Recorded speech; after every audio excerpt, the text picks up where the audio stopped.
बच्चों एक बार फिर से आप सभी लोगों का स्वागत है हमारे यूट्यूब चैनल में। तो हमने एसपी का चैप्टर नंबर 2 यानी कि सोर्सेज ऑफ कॉर्पोरेट फाइनेंस को स्टार्ट किया है, जिसमें हम अभी स्टडी कर रहे हैं सोर्सेज ऑफ ओन कैपिटल। ठीक है, जिसमें हम लोग ये जो आपका 2.11 है ना, यानी कि शेयर्स, इसके बारे में सारी चीज़ें हमने स्टडी कर ली है। Equity share, features of equity share, इसके अलावा फीचर्स ऑफ प्रेफरेंस शेयर, फिर टाइप्स ऑफ प्रेफरेंस शेयर। ठीक है, मतलब शेयर वाला जो पार्ट है ना बच्चों, वो हो चुका है कंप्लीट। अभी हम क्या देखेंगे, रिटेन अर्निंग्स के बारे में जानेंगे कि ये रिटेन अर्निंग्स क्या होता है। तो रिटेन अर्निंग्स क्या होता है बच्चों, याद है आपको पहले लेसन में भी हमने देखा था, जो रिजर्व एंड सरप्लस होता है ना बच्चों, वही आपका क्या होता है, रिटेन अर्निंग्स। ठीक है, तो चलिए इसको हम लोग देख लेते हैं।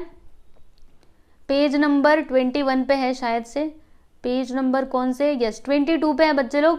ठीक है, रिटेन अर्निंग्स मतलब रिजर्व एंड सरप्लस होता है। ओके, तो अब ये क्या होता है, सिंपल से भाषा में समझिएगा। जब भी कंपनी को क्या होता है, ज़्यादा प्रॉफिट हो जाता है ना, तो जो स्मार्ट कंपनीज होती है ना, वो क्या करती हैं, मतलब उनको ज़्यादा प्रॉफिट हुआ ना, तो क्या करती हैं, वो पूरा डिविडेंड ऐसे डिस्ट्रीब्यूट नहीं कर देती, बल्कि कुछ पैसा क्या करती है, साइड में रख देती है। किसके लिए, अगर फ्यूचर में कभी कोई हमारे बिजनेस की कंडीशन खराब हुई तो हम लोग वो पैसे का वहाँ पे यूज़ कर सकते हैं। इसके लिए कंपनीज क्या करती हैं, वो रिजर्व फंड में जो भी सरप्लस प्रॉफिट होता है उसको रिजर्व करके रखती हैं। ठीक है, तो चलिए देखते हैं बच्चों इसमें क्या दिया गया है कि business organisation are subject to variation in earnings. मतलब जैसे कि अगर आप बिजनेस कर रहे हो तो यहाँ पे कोई फिक्स नहीं रहता है कि आपको इस साल इतना ही प्रॉफिट होगा।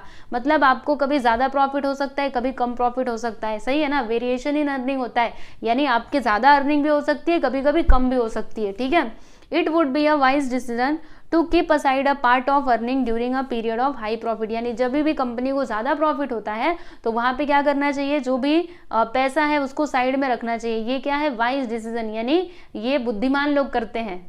क्यों करते हैं, ताकि समझ लीजिए आगे चल करके हमारा बिजनेस अच्छे से नहीं चल रहा है, तो उस टाइम पे आपको क्या करना पड़ेगा, जो आपके बिजनेस की डे टू डे एक्टिविटीज़ है उनको तो करना ही पड़ेगा ना, उनको आप बंद नहीं कर सकते। ठीक है, जो भी आपके यहाँ पे लोग काम कर रहे हैं उनको सैलरी तो आपको देनी ही पड़ेगी। तो ये सारी चीज़ें आप कैसे दोगे, क्योंकि बिजनेस तो अभी लॉस में जा रही है। तो इसके लिए हम लोग क्या करते हैं, वो जो पैसा है ना उसको किनारे रखते हैं, ताकि कभी भी हमारे बिजनेस में कुछ बुरी स्थिति आई तो हम लोग वहाँ पे उस पैसे का यूज़ कर सकते हैं और हमारे बिजनेस को स्मूथली रन कर सकते हैं। ठीक है, फिर यहाँ पे देखिएगा बच्चों आगे क्या दिया है कि अ प्रूडेंट कंपनी। अच्छा, प्रूडेंट मतलब क्या होता है बच्चों, बुद्धिमान, चालाक। ठीक है, तो प्रूडेंट कंपनी क्या करती है, does not distribute the entire profit earn among share holders. यानी कि वो ना मतलब जो पूरा प्रॉफिट रहता है उसको शेयर होल्डर के बीच में नहीं बांट देती, बल्कि अ part of profit is retained by company in the form of reserve fund. यानी कि कंपनीज क्या करती हैं, जो उनका प्रॉफिट है ना उसका कुछ हिस्सा निकाल करके रिजर्व फंड में वो लोग रख देती हैं। This reserves are the retained earnings of the company. और यही जो रिजर्व हमने रखा हुआ है इसी को हम लोग क्या कहते हैं बच्चों, retained earnings of the company. ठीक है, समझा। और एक और बात, ये क्या होता है, इंटरनल सोर्स ऑफ फाइनेंस, यानी इसके लिए कंपनी किसी बाहर वाले के पास नहीं जाती, बल्कि वो खुद ही इकट्ठा करती है। कंपनी को प्रॉफिट हुआ, उन्होंने वो प्रॉफिट में से पैसा निकाला और रख दिया, है ना, तो ये क्या है, इंटरनल सोर्स ऑफ फाइनेंस। समझा। चलो आगे देखते हैं बच्चों क्या दिया है, the sum total of retained earnings gets accumulated over the years. This accumulated profit are reinvested in the business rather than distributed as dividend. मतलब यहाँ पे वही बात बोली जा रही है कि जो भी पैसा आप रखे हो उसका आप क्या कर सकते हो, फिर से इन्वेस्ट कर सकते हो अपने बिजनेस में, या फिर मतलब आपकी मर्जी ना, कहीं पे भी कर सकते हो उसका यूज। ठीक है, the process of accumulating corporate profits and their utilization in business is called retained earnings. बार बार बच्चों वही बात लिखी हुई है। ठीक है, हर बार वही बात लिखी हुई है कि रिटेन अर्निंग किसको बोला जाता है।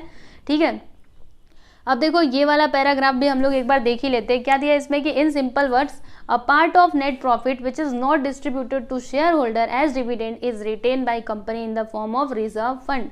वही बात फिर से बोली गई है कि नेट प्रॉफिट का जो पार्ट हम लोग क्या करते हैं, शेयर होल्डर्स को डिस्ट्रीब्यूट नहीं करते। ठीक है, तो वही क्या कहलाता है, रिजर्व फंड, है ना। हमने शेयर होल्डर को नहीं दिया इतना पैसा, तो उसको हम लोग रख देंगे किसमें, रिजर्व फंड में, तो वही है हमारा रिटेन अर्निंग।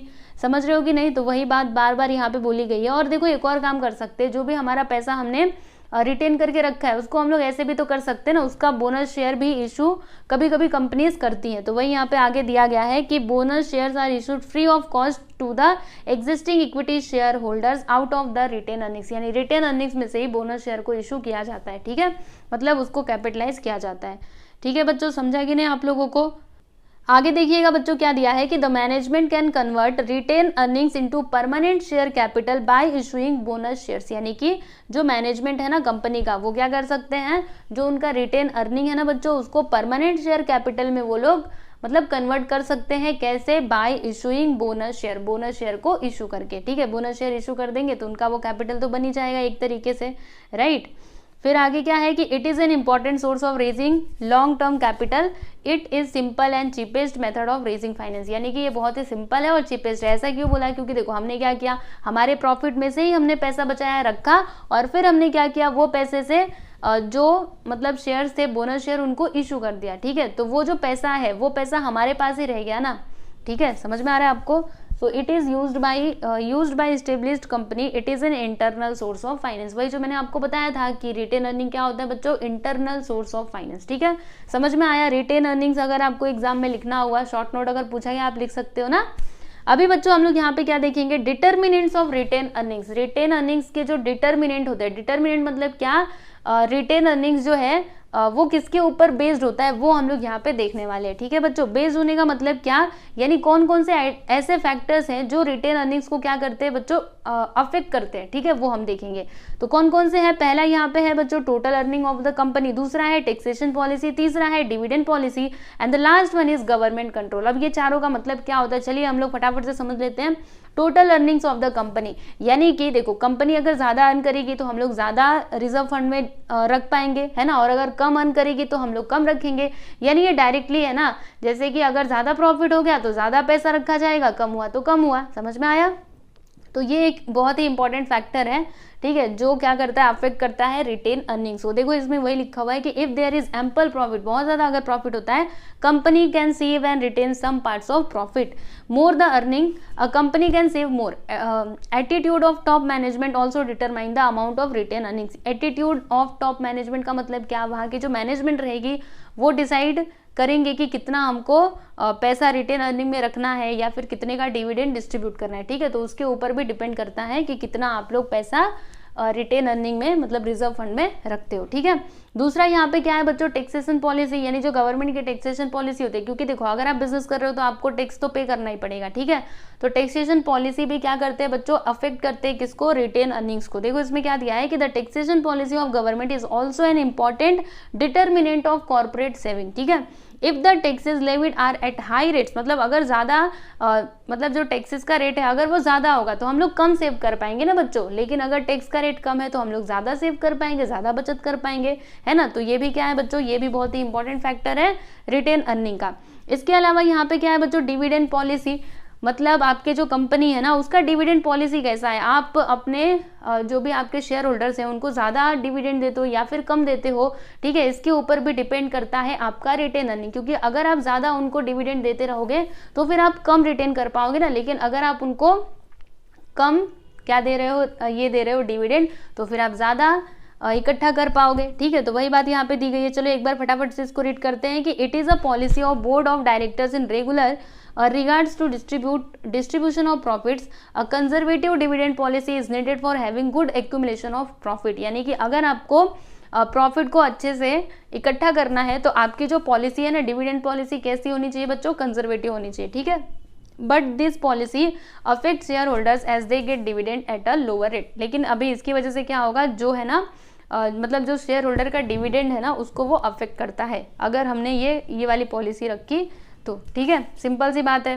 डिविडेंड जो पॉलिसी है वो भी अफेक्ट करता है किसको, रिटेन अर्निंग्स को। समझा? अगर डिविडेंड पॉलिसी, अगर आप ज़्यादा डिविडेंड दे रहे हो तो फिर आपके पास पैसा कम इकट्ठा हो पाएगा, मतलब आप कम रिटेन कर पाओगे, लेकिन अगर आप कम दे रहे हो लोअर रेट पे तो फिर आप ज़्यादा कर पाओगे। ठीक है, चलो बच्चों अभी लास्ट वन देख लेते हैं, गवर्नमेंट कंट्रोल। अब ये क्या है, तो गवर्नमेंट कंट्रोल मतलब क्या, देखो बच्चों कोई भी बिजनेस ऑर्गेनाइजेशन है तो उनको गवर्नमेंट के हिसाब से ही काम करना पड़ता है। गवर्नमेंट ने जो भी रूल्स एंड रेगुलेशंस बनाए हैं बच्चों उसको फॉलो तो करना ही पड़ेगा। ठीक है, तो देखो इसमें क्या दिया है कि government is regulatory body of economic system of the country. Government क्या होती है बच्चों, regulatory body of economic system of the country. ठीक है, यानी गवर्नमेंट ही तो सबको क्या करती है, रूल्स एंड रेगुलेशंस बनाती है, किसको क्या करना है क्या नहीं करना है, ये सारी चीजें कौन बताती है भाई, गवर्नमेंट ही बताती है। ठीक है, its policies rules and regulations ensure that the companies work as per its regulations, company has to formulate its dividend policy in accordance with the rules and regulation framed by the government. यानी कि जो company है ना, उनको किसके हिसाब से काम करना पड़ता है बच्चों, गवर्नमेंट के हिसाब से काम करना पड़ता है, मतलब गवर्नमेंट के रूल्स एंड रेगुलेशंस के हिसाब से, ठीक है। उनका जो भी रूल्स एंड रेगुलेशंस रहेगा उसी के हिसाब से वही आपको डिविडेंड पॉलिसी फॉलो करनी पड़ेगी। आप ऐसा नहीं बोल सकते कि हम लोग अपने जो शेयर होल्डर्स हैं उनको बहुत कम क्या करेंगे, डिविडेंड देंगे, ऐसा आप नहीं कर सकते, क्योंकि कुछ टर्म्स एंड कंडीशंस है ना, ऐसे ही आप कुछ भी नहीं कर सकते, ठीक है, अपने मन का नहीं कर सकते। तो ये भी एक बहुत इंपॉर्टेंट फैक्टर है जो आपके रिटेन अर्निंग्स को क्या करता है बच्चों, अफेक्ट करता है, ठीक है। तो ये 4 चीजें थी, चीजें नहीं 4 पॉइंट्स थे, डिटर्मिनेंट्स ऑफ रिटेन अर्निंग्स, यानी जो रिटेन अर्निंग्स है उसका मतलब वो कैसे डिसाइड किया जाता है, तो ये 4 फैक्टर्स की मदद से, ठीक है। तो आई होप सो कि आप लोग को ये रिटेन अर्निंग समझा रहेगा, तो शॉर्ट नोट के लिए इसको प्रिपेयर कर लीजिएगा, समझ रहे हैं ना आपको अच्छे से, ये 4 पॉइंट्स याद कर लेना। और अगर शॉर्ट नोट में आया, वैसे ये लॉन्ग में तो पूछेगा नहीं, छोटा सा ही है ना, तो शॉर्ट नोट में अगर आया तो आप लोग जरूर लिख करके ही आइएगा, ठीक है, इट्स वेरी सिंपल।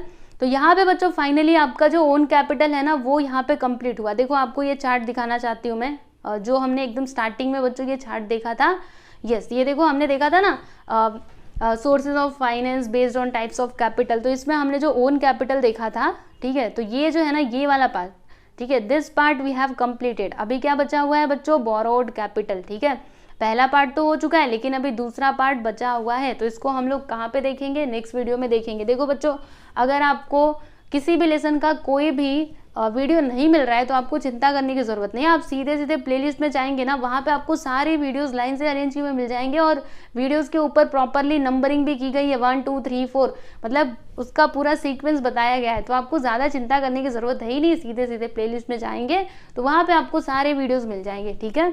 तो चलो बच्चों आज के लिए बस इतना ही, यहाँ पे आपका ओन कैपिटल हो चुका है कंप्लीट। अभी मिलते हैं हम लोग नेक्स्ट वीडियो में बोरोड कैपिटल के साथ, ठीक है। जब तक मैंने आपको जितना भी पढ़ाया है प्लीज़ अच्छे से रिवाइज करना, कुछ भी डाउट रहता है तो आप ज़रूर मेरे से पूछिएगा। आप हमारे टेलीग्राम चैनल को भी ज्वाइन कर लीजिएगा, और अगर आप लोग चाहें तो मुझे इंस्टाग्राम पर भी फॉलो कर सकते हैं, ठीक है। चलिए बच्चों चलते हैं, मिलेंगे हम लोग नेक्स्ट वीडियो में, नमस्ते।